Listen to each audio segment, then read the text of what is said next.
So this is Brooks Crenshaw, a former Intel officer, and he's going to be discussing just how sophisticated the insurgency in the United States is, and we are going to frame it as such.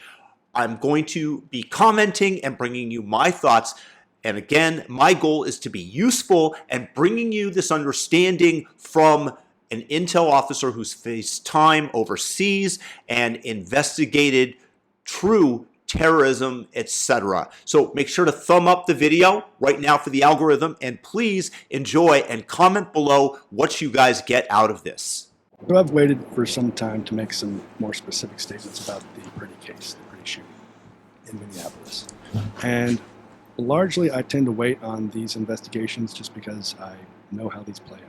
I do have some video across multiple angles, across a minute, 30 seconds here, a minute 25 here, those snippets. But it is unwise to dig your stake in the ground too hard in the court of public opinion until all the facts come out. So exactly, because so many people are trying to manipulate you one way or the other, and definitely the left side is. That's ongoing, and there's ongoing scrutiny. I rarely weigh into these deeply until after the investigation, because while it's just social media conjecture, you have these gray shoots. I'm going to refer to gray shoots in the future. These are gray shoots are where there is an officer-involved shooting where two people can watch the same video, and one person sees the facts and says, yeah, that sucks. It was a good shoot, but like, that's terrible. And the other one says, he was executed. There's no call for that. It was unjustified. So this is what Scott Adams, the late great, called one movie, two screens. You see the same movie play out, but it's filtered completely differently. Just for the record, that phenomenon definitely exists in our society today. There is not universally agreed upon facts or intentions, etc. Gray shoots really don't often sway the informed or the ideologically possessed. One of my key messages here so far has been, yeah, I don't believe you. Right? I don't believe you agitating on his behalf. Why? Yep. Because I, as a boy, read The Boy Who Cried Wolf. It's a really good story. It's got some really good messaging, good meaning, deep meaning. Right? I talk a lot about story and inherited story as a proper series of frameworks for how to be. And The Boy Who Cried Wolf is a perfect application here. Right? You lied to me unknowingly or knowingly, right? About Michael Brown. You lied to me unknowingly or knowingly about Jacob Blake. You lied to me unknowingly or knowingly about Alton Sterling. You lied to me. Definitely knowingly, without a doubt, not to mention George Floyd. Unknowingly or knowingly about Renee Good. Mm-hmm. I don't believe you. Right? Me either. Sucks. So, no, I don't believe you. My typical stance here is that I rarely weigh in deeply. And the agitators have no credibility because of past performance. Right? Well, why are there agitators? Because they're trying to manipulate you, as I've stated over and over on this channel. It's a psy-op game. This is what I base these things on. I will address some key hypotheticals here based on what's in the video. And they will only be hypotheticals because, as an intel guy, right, I have had to say what I know and say what I think and not get the two confused. Right? So you will hear me say things like, it appears in the video, or the video indicates this possible scenario. Right? And so when we look at the video, right, if we see there appears in the video that an agent stripped Pretty's gun from his holster. Right? And that moment took a split second. It appears as though that agent, in his first move, was to take that weapon away from the skirmish, to get it out of the scenario, which is a reasonable course of action. The question is, did he communicate that? And I don't know. What we do know is somebody yelled, gun, gun, gun, he's got a gun. If that officer was communicating at the same time somebody else yelled, gun, gun, gun, there's confusion there. What are the facts of that case? Right? Because the standard here is, did the officers who shot, the first officer who shot, have reasonable belief at threat of serious bodily injury or death? That's the standard, right? And so when you're in that position in fractions of a second, gun, gun, gun, Was that a reasonable belief standard, right, with regard to immediate threat perception? So, a couple of questions here. When it appeared that the one agent stripped the gun from Pretty, did the other officer know that? When gun, gun, gun was yelled, did the first officer to fire have a clear view of the suspect's holster?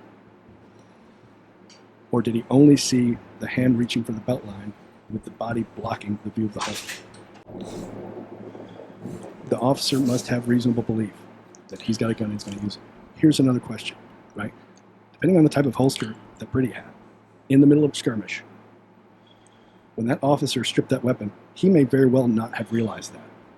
Right? He might not have known it. If he reached for the holster without knowing that his gun was stripped, what was his intent? We likely won't ever know that because we can't question him. But these are all facts of the case that have to be factored in. That's a good point. If Pretty reached for his holster, he might have been going for that gun, and seeing the motion of the hand and seeing the holster from an angle, you don't know what's going on. There's a lot of AI like renderings of cops standing over like that are being used for propaganda. That's Propaganda is right. a major objective of this campaign.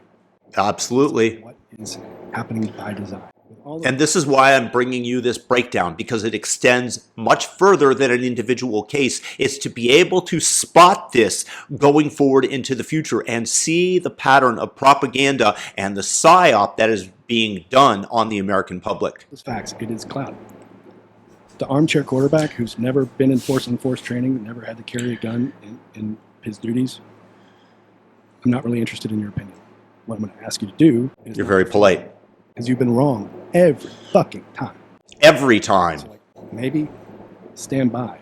Yep. What I'm trying to do here is give you some background as to why you should not fall for the same tactics over and over and over again like Charlie Brown in football. I like that. Let's look at Pretty's background.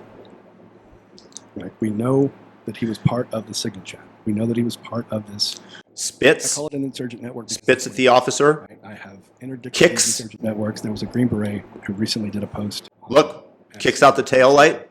About his experience in interdicting these exact types of networks. I have the same experience. When I see these networks, That's the man that they called peaceful and Zen-like. The type of man that you want to bring home to your mother when you... They chose to, they killed the wrong guy, right? Because this is like the perfect guy. Alex Pretty is the guy you would want to date your daughter. This is the man that they are trying to make a saint, much like they did George Floyd, the same reason that they buried George Floyd in a gold casket, glossed over his massive criminal record and the fact that he was dying of fentanyl at the time, because it's all a giant psyop. They did it with Floyd, now they're doing it with Pretty. and I see the tactics used, I know exactly what they are because I've fought them before in a place where my ass was on the line, right? Not you in your recliner. Yep. Slowing the video down, looking at 0.2 seconds worth of video and going, aha, right? We know that Pretty had been a part of this organization. We know that he had had prior tussles, right? Prior skirmishes with law enforcement. Yep. As part of this network. But he is the perfect soul who would never hurt an individual. And this is all set under a protest context. These are not protests. Nope. These are insurgent operations. Yep. They are interdiction operations meant to coax overreaction. That is the purpose for messaging purposes. Right? This is a sophisticated set of tactics, and they are heavy. Just look at that. Look at the before on the right. This is what they totally committed a psyop. The same way that they did it to Joe Rogan. They turned his face green. They are trying to beautify this man so that he's a Luigi, more like Luigi Mangione, and the heart of all the women go out to him. Again, just another example of the massive psyop that they are trying to throw over the eyes and minds of the American people. Fully involved in public relations. They are embedded in media. They are embedded in social. And they can get these narratives out quickly. This is an evolution of Hamas-style tactics. And Hamas has been very effective in swaying people who don't understand the dynamics that are actually happening. Ding. That gray zone reality, the situation is designed to be gray. They are setting up the agents with unclear intent to force split-second decisions that will harm ISIS's credibility in the eyes of the uninitiated. What they're doing is spreading out the risk. Nobody necessarily, although I do believe that Preddy desired to be a martyr based on his past interactions with ICE, knowing that this was likely to happen, yelling, assault me, assault me. He wanted to be a martyr. Who else would say, assault me, as he did? But what they're doing is they're spreading out the risk, knowing that somebody has to die for the cause, and thus the risk is being diffused over all the participants. And in this case, Preddy stepped up and said, I want that martyr role. The tactics of the insurgent network here is to drag agents into combat, hope for over-escalation. Yep. These are martyrdom operations. Yep. This is what they Bingo. I've dealt a lot with martyrdom operations overseas, and I'm very familiar with how martyrdom operation networks work. Right? There are some differences here between what I was accustomed to in the Middle East and what is happening now. The key differentiations I will go into. But over there, they have set up a culture where losers with no possible potential for purpose buy into becoming a martyr to elevate their social status on their way out, because they promise paradise. Right? This is a voluntary martyrdom network. And the same thing here. You have a bunch of ne'er-do-wells that are volunteering for their own martyrdom such that they will gain significance and meaning in their lives. They coax volunteers through culture. But once that volunteer volunteers himself for a martyrdom operation, the network takes him in, and they drug the shit out of him. Why? To keep him from backing out. Right? We interdicted multiple camps where we found suicide vests and VBIEDs, vehicle-borne IEDs, and on the ground, in the sand, we would see these used-up Xanax packs. Right? They were just drugging the shit out of these kids to keep them on mission. All they got to do is be. These are evil, evil people. And the left does not care who is martyred. They just want their propaganda piece. They want their video demonstrating to you that ICE has behaved, in their terms, abominably, and will frame it as such as much as they can. It's a battle for power, and once the left gains power, they will permanently suppress the right. Their promises, like Larry Krasner promising to hunt down ICE agents like they were Nazis, and all the promises to treat Trump supporters as collaborators. And what did they do to the collaborators in France? They executed them. That's what's going to be taking place. But they are looking for their martyr, and they are going to frame it as such, which is why you had the media go into overdrive telling you what an innocent, wonderful man Alex Preddy was. Cogent enough to push the button when the time comes. And so that's how they guarantee martyrdom. Here, I don't have reason to believe yet that the martyrs in these operations know that they were to be martyred. No, they don't. Indication that Rene Good and Preddy knew that they were on the martyrdom docket. No, it's just a lottery ticket. You throw millions of these crazed people out there that are interfering with ICE officers, and one of them is guaranteed to be martyred. It's like buying millions of lottery tickets. Eventually, one of them's going to hit, and they won the lottery in their minds. They don't say that publicly because that would be bad PR, but that's the reality. I think what's happening here is an odds-based outcome, right? You can look at Bingo. analysis and make predictions, right? This is like a big construction project, right? If you build a giant bridge and you've got the data and you make the projections, you can project that you're going to lose 2 construction workers on this project because you have the data and you can make the statistical analysis. There's no real difference here. They are saying if we do these operations with this many people, we're going to get the desired outcome. Right? These people want martyrs. Yep. This is critical to their PR campaign. Yep.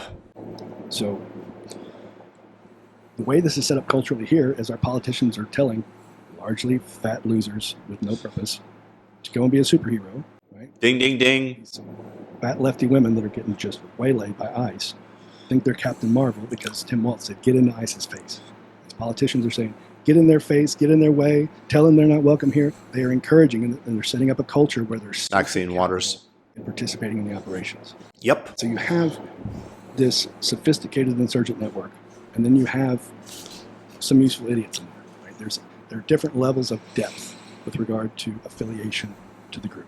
This is a sophisticated evolution of a series of games that Hamas has largely perfected. This is social media and large information dominance campaigns. That's what's happening. And these campaigns are being funded by multiple people. Some of it is coming from foreign support because our foreign adversaries want destabilization in the U.S. They're doing a great job of having the U.S. destroy itself from within. There's no doubt about that. That part of this is money that is being used to foment unrest, and it's like pouring acid into the internal workings of an engine. You can't get to the engine from the outside. You can't destroy the tank, but you pour the acid in from the inside. These operations are destabilizing the U.S. Fair enough. Yep. This is being amplified by bot farms, huge narrative campaigns across social media, meant to sway you to their cause. Right? And so right now, what I'm seeing in the last 72 hours is a protracted campaign, a very intensive campaign to peel away libertarians. Right? There's a lot of targeted messaging that is coming from like the other 98% and the socialist workers party type accounts that are infiltrating like the Thomas Massey fan club page on social. Which I happen to be a fan of, by the way. And they're inundating with this messaging. And it's being supported by bot support. So when you look in the comments and this person makes an outlandish commie claim on thomasmasseyfanclub.com or whatever it is, and then you see a bunch of support, like a lot of that support is not organic. That's for sure. Please note that all of the supporting comments are done by bots in an effort to sway your mind, to be part of the hive, stating that this is how people think. But the libertarian campaign is a smart one on their part because they've had success with Hamas before. Right? Think about the Dave Smith debate where Dave's like, but it's Israel. You know, Hamas is not, it's the poor Palestinians. I completely disagree with Dave Smith about Israel and Hamas. He's completely wrong about that in my mind. I've listened to a lot of his stuff and I like the rest. So, you know, this is where people that are in general agreement, as I consider myself a right-leaning libertarian, I just vehemently disagree with him. And Dave Smith is not paying attention to the game that's being played. Right? There's a problem here. And the problem is a deep one. And this goes back a ways. And it goes like this. We have rules of armed conflict in a post-war landscape. Right? These rules of armed conflict were designed to limit civilian casualties and civilian infrastructure destruction. Right? And the rules go like this. If you identify yourself as a combatant, right, if you mark yourself up, wear a uniform, identify yourself as a combatant, and you don't use human shields, you don't hide among women and children and start gunfights from the middle of women and children. Which is what Hamas does. Infrastructure, like mosques. If you don't do that, you're playing by the rules. And the rules dictate that you must be afforded humane treatment under capture. Right? That's the carrot. This implies a stick. Right? I need everybody to put their Tom Sowell hats on, particularly the libertarians, and think about incentive structure. Think about Love my Thomas Sowell. You note in the background there that he has a Thomas Sowell poster. This man is based. I love Thomas Sowell, and anybody that has a full poster of him, I will appreciate. I'm going to get a life-size Thomas Sowell poster and put it on my wall. That's how much I love Thomas Sowell. barriers to bad behavior and think about perverse incentive. Right? Because we in the affluent and relatively safe West cannot hand out the stick anymore. We do not have the stomach to, when we capture those people, to treat them inhumanely. And fair enough, like maybe we should. But if we hand out the carrot to the rule followers and the rule breakers, oh, and by the way, meanwhile, if we get captured by their side, we're afforded no humane treatment. So there's this asymmetry in incentives as well. Mm-hmm. Very interesting. What are you incentivizing? Right? This is like the Hanoi rat bounty problem in Hanoi. They wanted to get rid of the rats, and they ended up with far more rats because their policy sucked. Right? This failure... All it is incentive. There's an example in India where they wanted to rid the surrounding areas around New Delhi of cobras because there were so many of them, and so they offered a bounty, and so many cobras were slaughtered. Then they realized that the natives were just merely responding to the incentive of having a head of a cobra, and they were actually breeding cobras. When they realized this and ended the program, they released all the cobras, and then they had even more cobras than previously. It aligns with the bad incentives, the same way that in the United States, in the census, you count everybody in the area, not just citizens, which leads to the incentive for dishonest politicians to ramp up the number of illegals in the area because they're counted in the census and give them more electoral power. It all comes down to the incentives offered, how you can predict human behavior, and incentives must be aligned with the behavior that you desire to produce. Sucked, and it basically created more of what we didn't want. And in that circumstance, Hamas has been able to perfect a civilian casualty operation. Right? What do? They hide under hospitals. They use women and children as cover. Right? And this puts Israel, post-October 7th, into an impossible situation, right? Into a gray chute. Right? So what does Israel do? There's two options. Right? And Coleman Hughes laid this out perfectly on Rogan. He said, okay, you can step back and say, after October 7th, they crossed our borders, they massacred us, they took hostages. Then they jumped across the border and hid amongst the civilian populace. We don't have a shot, we can't take it. Or, we have a shot, there's going to be casualties, they've designed this way, we have to hit the target. In my estimation, they have to hit the target from an incentive structure standpoint. Why? Because if you say we don't have a shot, I guess they get away with it. What have you incentivized? More of the same behavior. You have basically conceded that this is the dominant strategy. This is the winning strategy. This is how strategy equilibrates to the new normal. Yep. And you will get Simple game theory. so much more of that across the world in global conflict. Right? Completely correct. To disincentivize those tactics. And those tactics. This man is smart. I hope that you guys are still watching this because I agree with 99% of everything he said, if not 100 at this point. He is just laying it out firmly, calmly, and with great reason. Let me know if there's something in the comment section that you've disagreed with that he stated. Are making their way into this network that we're talking about today. We're going to see this. Right? You got these fat lefty moms with the babies on the backs. Right? They are there. And eventually, a gunman's going to hop out from behind one of them. This is going to happen. Right? And then if ICE tries to take out the shooter and there's collateral, look out. Social media is going to just be all over the place with the dead kid and the dead mom, by design. So the question comes, who's doing the killing? Right? Somebody comes up and says, I have this puppy, and if you don't do what I say, I'm going to kill this puppy. You can do one of two things. You can say, okay, just don't kill the puppy. What do you want? I'll do whatever you want. Don't kill that puppy. Or you can say, kill the puppy or don't kill the puppy. You're the puppy killer. This has nothing to do with me. Right? That's somebody with experience. I know this game. You can't let the puppy hostage takers win because you exponentially grow that strategy as a successful strategy. Right? This is the problem. So who's doing the killing? Is Tim Walz doing the killing when he says, get out there and get in their face? And then the network puts ICE into some really gray areas with regard to shoots? I would say yes. Who's doing the killing? Right? Is the guy who wants to get home at night, who has this thankless job, right? And this is where bootlicker. It's like, hey, look, I'm not anti-cop across the board. Do I like ATF? No. Do I like IRS? Fuck no. But I have a good relationship with my local sheriff. I have a good relationship with my local police department. Why? Because they guard my house when I'm not there. Right? You have to sub out agency so that you can go do commerce and you don't have to worry about your private property. Right? This is civilization. Right? So, do I want bad shoots to be prosecuted? Yes. Do I want bad shoots to be prosecuted when they were made by design by the people affiliated with those that were shot on purpose? Probably not. Right?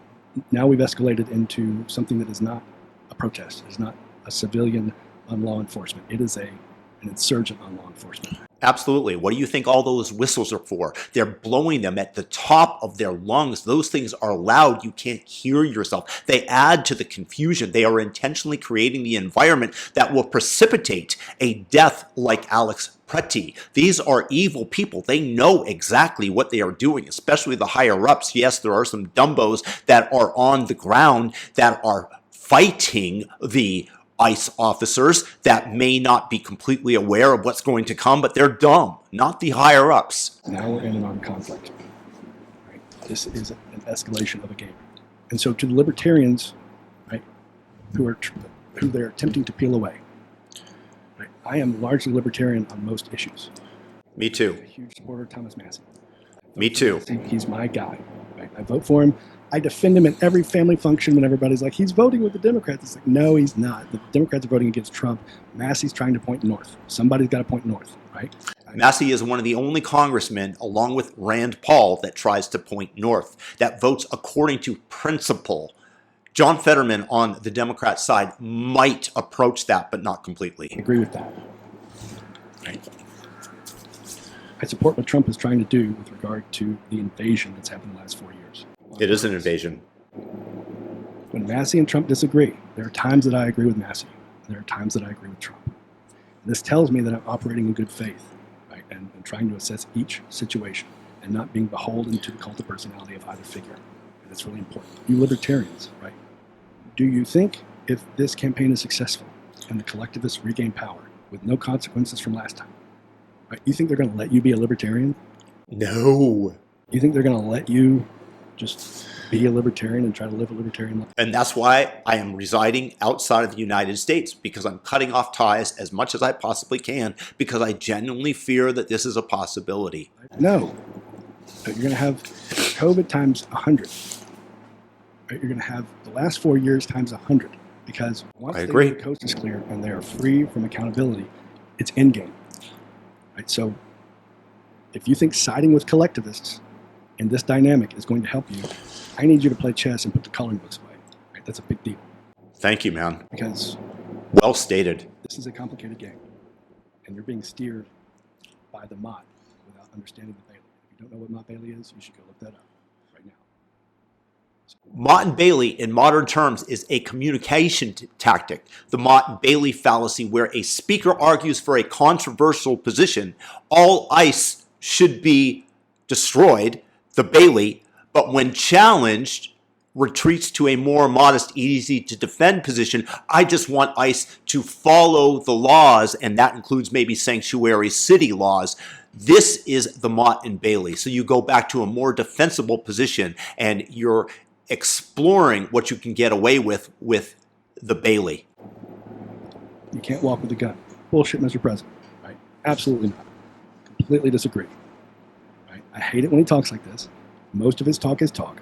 Right? He rarely acts policy-wise on that type of talk. The exceptions being the bump stock and the current NFA fight, where Bondi is actually supporting the NFA. I tend to think that if DOJ backed out of the case and let it go and said, hey, NFA's gone, that it leaves the door open for a new administration to just re-implement it, right? Because it doesn't go to the Supreme Court and doesn't get lost, right? The government has to lose this case. Bondi defending NFA, I don't like it. What I want to happen is for her to lose and for us to end the NFA. It's a good thing. That's an aside, but Trump is wrong here, right? He is saying things that I vehemently disagree with. But I believe that Pretty had the right to be there with a gun. I believe people have the right to open carry. I think they're idiots. Right? I think open carry is stupid. Right? I will die for your right to do it if you want, but tactically it's inferior to concealed carry. Mm-hmm. Why? Because if you're open carrying and you're a civilian, odds are your situational awareness is probably degraded over the hours that you're carrying. You're probably not well trained in weapons retention. The open carriers I have seen around here do not have good weapons retention tactics. I can tell by the way that they're carrying their gun. Like I can tell that they don't know what they're doing. Right? So all you're doing is inviting yourself to be a target. This is the nuance, right? You have the right to do it, doesn't mean you should do it. Right? I believe you have the right to say certain things that I disagree with. I disagree with them. You have a right to carry a gun. Here's the thing. Right? I've been inundated with CCW training and carry training throughout my career. Right? And two things that you are told in carry classes that are really important rules. First responsibility is, don't go anywhere armed that you wouldn't unarmed. It's a good rule, right? Maybe Kyle Rittenhouse should have followed that, maybe not. That's his prerogative. Right? I can agree or disagree. Second rule, when you carry a gun, you have an added responsibility not to get into physical altercations. Why? The point of carrying a gun is for self-defense. So if you're in the bank, they come in, everybody down on the ground, they shoot the teller, you got a shot, that's your prerogative. That's your purpose. Great. If you feel like you're resisting tyranny, that's your prerogative. If you get shot, that's what happens. If you are engaged in armed conflict means people get shot. You don't get to cry foul after you've entered into armed conflict with the government. Right? This is what happens. Right? My buddy got blown up, and I didn't say, Al-Qaeda shouldn't have access to those 155 rounds. They're just too dangerous. No, motherfucker, that's what happens. This is a war. Right? So, if he was engaging in armed conflict with the government and he got shot, this is what happens. Okay. So, the context here matters. Massey responded to Trump's erroneous statements, right? Massey has responded with, no, it's a God-given right and everybody has a right to carry, period. Fair, but it lacks any additional information that is required for this conversation. Mm-hmm. What I want from Massey is some clarification that, hey, yeah, you got the right to carry, but you also have certain responsibilities when you're placing yourself in those situations. You do. Right? Rights come with responsibilities. This is founding logic. Right? This is natural law. You don't get to have rights without the responsibilities. Right? This is what lefties do. They want the rights and they want to push the responsibility elsewhere. Right? We have to keep rights and responsibilities cohesive together because that's how reality is. Right? We have to identify reality properly. So I want Massey to elaborate. Right? I want him to say, yeah, you got the right to do it. Doesn't mean I have to agree with it. That doesn't mean that he acted responsibly once he was in an altercation. Right? Because you have a responsibility when you're armed not to get in. If it's the bank robbery or the home invasion, shoot away. Right? If you're at the barbecue and your cousin gets lippy because he's had too many Michelob Ultras, right? You don't get into this. Why? Because when you're armed and you get into this, right? You're probably not carrying a taser. You're probably not carrying chemical spray. You're probably not carrying an ASP baton, right? So you don't have the levels of use of force continuum at your disposal. What you have is this and lethal force. And when you get into this, inevitably, quite often, it turns into a fight over the gun. And once it's a fight over the gun, the odds of lethal force go way up. Somebody's Way up. shot. That's why. Right? It's reasonable. Don't put yourself in situations where people are going to be unnecessarily shot. That's the other side of that coin, and I think Massey should elaborate on that. I disagree with Trump's statements. I think it's important to lay out my experience that's going to inform the rest of this conversation. Right? So I have extensive law enforcement training prior to the military. I joined after 9/11 and transitioned from a law enforcement potential career to the military. And in the military, I was an intelligence professional for naval special warfare. So I was the intel guy for the SEAL team. And so when I wasn't deployed on mission, I was often utilized to support training of my team or other teams that were going to deploy. And what that looks like is, I would often craft scenarios or work on crafted scenarios by other intel professionals, and I would go to target. So target is basically a series of structures out in the desert on a military installation, and I would stand there with a blue chem light, and my SEAL counterpart is there as well, and the SEALs come in either on the helo or they come in on a convoy, and they interdict the target, and they do the operation, and we grade them. Right? My role was to grade them on their intelligence proficiency. Right? Were they in the proper posture based on the intelligence reporting that existed? Was their situational awareness keyed in on elements that were part of the reporting that led them to that target? Were they properly exploiting intelligence on the target that A, provided support for the operation, and B, led to intelligence that led them to follow on targets, right? Move through the network? That was my role. My counterpart's role, he was a SEAL, I was not. I was the intel guy, he was the SEAL. His role was to grade their tactical proficiency, right? Were their tactics sound? And in designing these scenarios, we would collaborate to design traps in these targets. Right? These traps were designed to place them in some impossible situations. Let me back up here. When you're talking about a SEAL team, you're talking about elite tacticians. You can have elite tacticians as Navy SEALs because you have this many people, right? A small group of people. Which means in the law of normal distribution, you can pick from the elite and that's all you have. When you're talking about all the metro cops across the country, you're dealing with this many people, a lot more people. Right? So the math dictates that the quality has to be reduced. Right? You can't have elite tacticians reserved for elite special operations units as metro. Now, your SWAT teams might be proficient, they might be high quality, but that's a small group of people from the entire department. Border Patrol and ICE are somewhere in the middle. They're in between them. I've worked with some CBP units or CBP commands for some projects that I've done, and they've demonstrated they're quite proficient. But the entire picture of ICE agents, particularly when you have an influx of agents during a hiring like we've just had, a lot of those hirings come from metro police departments. This happened in Minnesota recently. So from a quality standpoint, you're somewhere between elite and basic bench. I said all that to say, if we two guys could put the SEALs at the elite level in impossible situations where they had to take the shots, and they had to take the shots because they had to take the shots tactically, but there was also repercussions in the scenario where the media got a hold of it, and Al-Qaeda did social media operations because we had to lay out the tension that, hey, you might have had to act on the target, but there's going to be propaganda affiliated with it that they're going to try to strip away support in an information dominance warfare campaign. Right? This is part of the game. So if we two guys could put Navy SEALs into impossible gray chutes, do you think that an insurgent network that has access to the police license plate database and likely has people from the former administration in the network to support, do you think they can't put ICE agents in those exact same scenarios? This is what's happening. Yep. These chutes are gray by design. And it's largely odds-based. Right? Here's your instruction manual. Follow the instruction manual. If enough people follow the instruction manual, we should have a couple of shootings before too long. Good. Wants this. Yep. And Omar wants this. Yep. This is a problem that most people don't understand. They don't understand the Bolshevik playbook. And this is largely the evolution of Bolshevism that's allied right now with Islamism. And we've seen that before, right? We saw the Marxists and the Islamists in the Iranian Revolution. Right? This was an alliance between Marxists and Islamists. We're seeing the same alliance now. And what's happening is you have all of the history of Bolshevism and what worked and what didn't. You have all of Hamas and what has worked and what didn't. You have all the federal types that are former Biden types that are supporting these types of operations that know what works and what didn't. And they have evolved the game.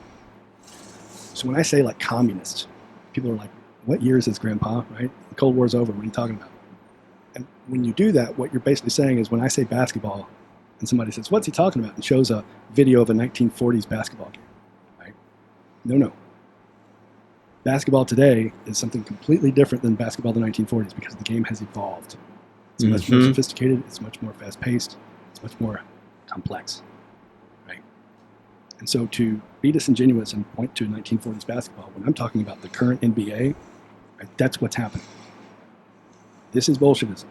But a tenet of Bolshevism is to release the prisoners from the prisons and empty the insane asylums. Right? We had an international Bolshevik revolution when Maduro emptied out his prisons and his insane asylums and sent them to the U.S. That happened, and you've seen a lot of death and strife in the United States because of it. And people like Martha Raddatz are arguing with J.D. Vance and saying it was only one apartment complex or a couple of them that were taken over by Tren de Aragua. Do you even hear yourself, Martha? Only a couple have been taken over. There should be zero. This is what ICE is attempting to undo. Why did they do that? Because they want rape and murder. Right? Jesse Kelly did a good bit on this recently. He's like, people don't understand that these people want collateral. They want rape and murder. They want martyrs from their side. They want their opponents to be killed, to silence their opposition. They want death. They want destruction. Why? Yep. So they can point themselves. Why do you think they killed Charlie Kirk? They just sent out the same message to all those NPC zombies about how evil he is, what a threat he is to the revolution, to them, to trans people, and eventually one of their lottery tickets hit. As this solution and sway people to their cause. Right? This is why you saw Trump, 45, riot. Biden, no riots. Trump, riot. Right? This is what's happening. This is Bolshevism. And the reason communism spreads successfully in countries where it has, one of the key issues is there's a pause in the average person. Because the average person can't wrap their head around, wait, do these people mean to do this? They can't actually do this on purpose, right? Yes. Yep, they Yeah, can. They fucking want They do. They want bodies. They want destruction because A, it distracts from accountability, and B, it sways you to their cause. The Somali fraud. This is the playbook. You have to wrap your head around that. And one of the key strategies that they have is that there's an empathy imbalance in their messaging. Why? The media only shows the suspect's side, right? Yep. That's exactly what we've seen, right? A wonderful nurse who loved puppies and picked flowers. And look at, once again, they made him more handsome on the redone with AI image. On the other side, not as marketable as a victim, doesn't pull on the heartstrings like Luigi Mangione, who they turned into a hero after he literally shot somebody he didn't know in the back. And suddenly he's a hero? Goodness gracious. This is what the people are falling for. It's a complete psyop. And that's all you get, 24/7. Right? You have no empathy for the person put in the position. Right? And there's a case where the officer difficulty is ignored. There was a really good instance during the BLM riots where an activist named Maupin was protesting the police department. And the police department said, hey, look, we'll do a dialogue with you. Right? We'll do community outreach with you. Would you like to come and see how we train to understand our training? And he did. They had cameras there. And it went like this. You're looking for your vehicle. What kind of car do you drive? Where you have your head in your gun? What kind of car do you drive? It's my car, man. Oh, Maupin, the officer, is shot. It happens that fast. At what time did you think that it was time for you to address the use of force that was given? when he came to the back of the vehicle, Okay. and was hiding, you know, I could sense something was wrong. Scenario 2, a call of two men fighting. What's going on today, gentlemen? What's wrong with you? What's going on today, gentlemen? What do you want? What's happening here? What's wrong with Back you? up. Huh? What are you doing, man? Hey. Hey, he shouldn't approach me. He shouldn't approach me. He shouldn't approach me. He shouldn't approach me. In there. Yeah. What are you doing? You just shot him? Hey, he rushed me. Tell me why you shot. Well, I've shot because he was within that zone. You know, I felt there was an imminent threat. I didn't necessarily see him armed, but he came clearly to do some harm to the officer, to my person. This is when you see things from the other side, from the point of view of the officer. But once again, as Brooks just stated, they only give you the vantage point of the supposed victim. Who was the victim in that case? It's the officer, as this man rushed him. And the other one, he got shot. It's hard to make that call. It shakes you up. Again, an unarmed man was shot. Scenario 3, a call about a possible burglar walking down the street. Maupin gets him on the ground. He's not complying. I need you to keep your hands up, sir. For what? Because I need to check that waistband. Well, what? What are you doing? Because I don't know what you have under there. Everybody, look at this guy.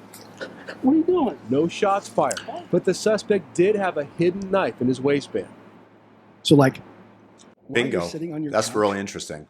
like looking at the video and slowing it down and like picking out, oh, see at 0.2 seconds and at 0.4 seconds, see that 0.2 second exchange there? That's where, aha, he was wrong.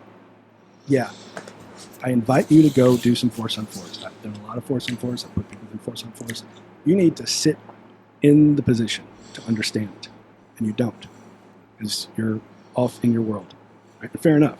But like until you do that, you have no understanding of the landscape. You have no understanding of the dynamics at play. Right? These decisions are made in point something seconds. And they are made on policy. And policy has to be followed. Not only policy, instinct and self-preservation.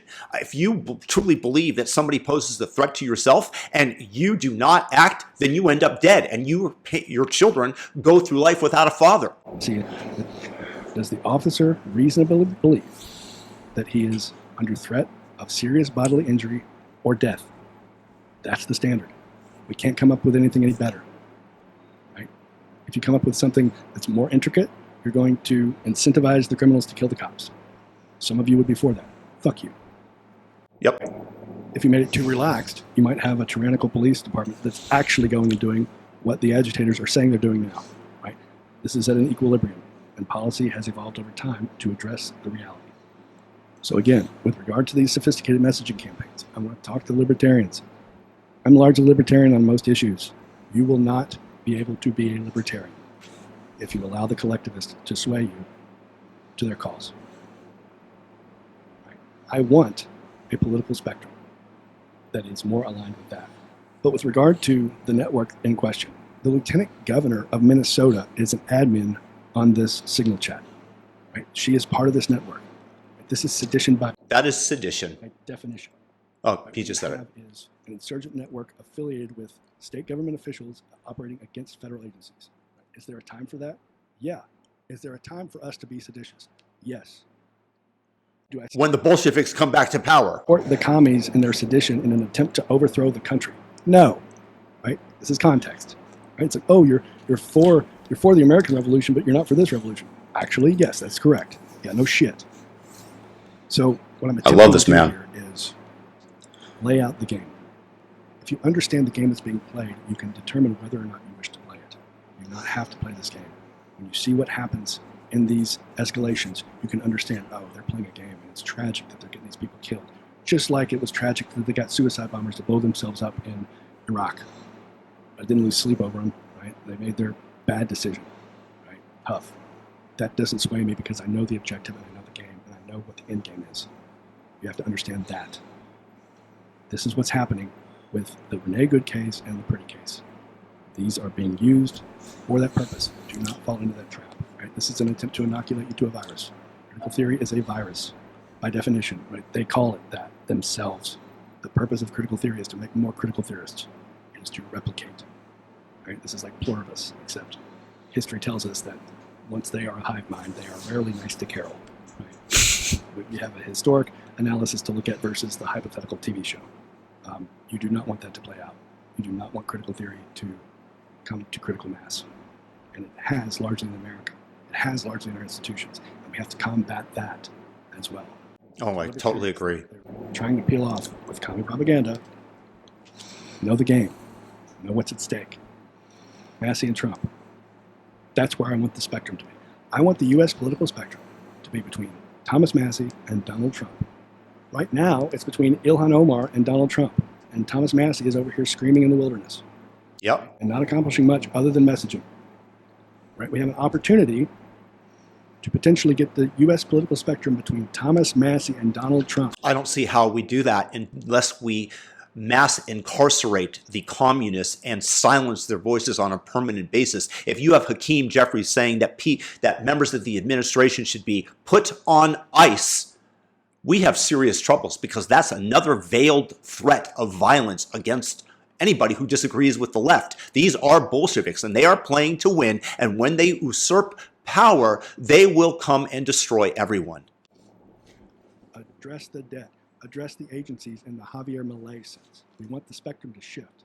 The way we do that is, I don't know if you've seen the demographic maps with regard to Democrat and Republican support, but without the illegal voters on the illegal rolls, let ICE do its job, clean up the voter rolls in conjunction, you have free and fair elections, suddenly you can shift that spectrum from AOC to Trump and Thomas Massey. That's what I want. If you're libertarian and that's what you want, this is how you get it. Play some chess, man. This is critical that you understand it so you don't fall for it. Guys, I hope that you enjoyed that as much as I did. He talked nonstop sense. Everything that he said is correct in my mind, just about.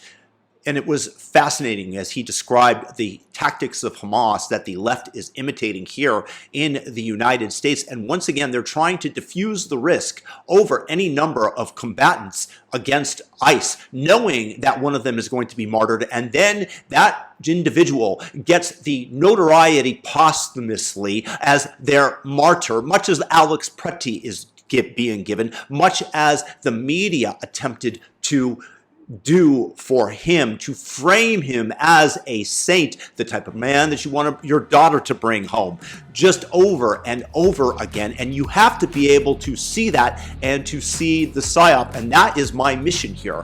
This is hopefully the use that I have for you as you go forward, so you can recognize that. And please share this video so that other people too can see how they are being played. God bless everybody out there. Thumb it up, share it. Thank you for watching. Peace.